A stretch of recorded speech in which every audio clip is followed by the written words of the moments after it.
அனைவருக்கும் வணக்கம். காந்தியின் அகிம்சை வழியில், நேதாஜியின் வீர முழக்கத்தில், பகத்சிங்கின் புரட்சி கனலில், பாரதியின் கண்ணில் தெரிக்கும் வரிகளில், கட்டபொம்மனின் வீர கர்ஜனையில், வேலு நாச்சியாரின் தீர மிகு வானில் பிறந்தது நம் சுதந்திரம், உயிர் தெழுந்தது நம் தேசம். அனைவருக்கும் இனிய குடியரசு தின நல்வாழ்த்துக்கள். என் பெயர் மர்ஜுகா. நான் இப்பொழுது என் எதிர்பார்ப்பு இந்தியா 2030 என்ற தலைப்பில் முத்தான கருத்துக்களை உங்களிடம் சிதற வந்துள்ளேன். கல்வியே அழியாத செல்வம் என்று கூறிய திருவள்ளுவரின் நாட்டில் வளர்ச்சி என்ற சொல்லை மனிதநேயம் என்ற வார்த்தையுடன் இணைத்தே அறிவு, அறம், மனிதநேயம் இவை மூன்று மணிந்த நாடாக இந்தியா 2030 உருவாக வேண்டும் என்பதே என் எதிர்பார்ப்பு.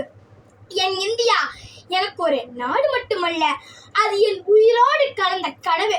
2030ஆம் ஆண்டு இந்தியா என்றால் என் கண்களில் முதலில் தோன்றுவது கல்வியால் ஒளிரும் முகங்கள், கனவுகளால் துடிக்கும் இளைஞர்கள்.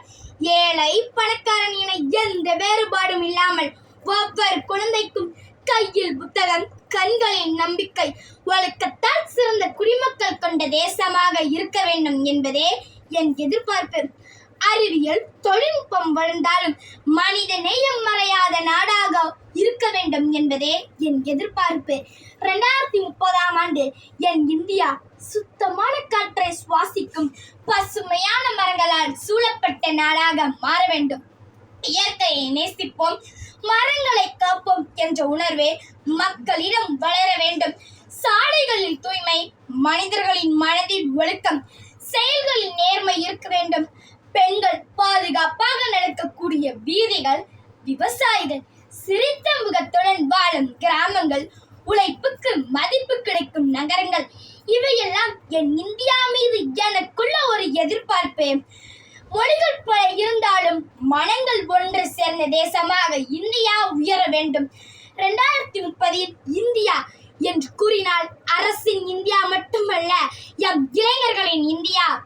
வருங்கால இந்தியாவை உருவாக்குவதே இளைஞர்களின் கைகளில் தான் உள்ளது என்று டாக்டர் APJ அப்துல் கலாம் ஐயா அவர்கள் கூறியபடியே 2030 இளைஞர்கள் வேலை தேடுபவர்கள் அல்ல, வேலையை உருவாக்குபவர்கள், வெளிநாடு போக கனவு காணுபவர்கள் அல்ல, இந்தியா உலகம் தேடும் வகையில் உருவாக்குபவர்களாக இருக்க வேண்டும்.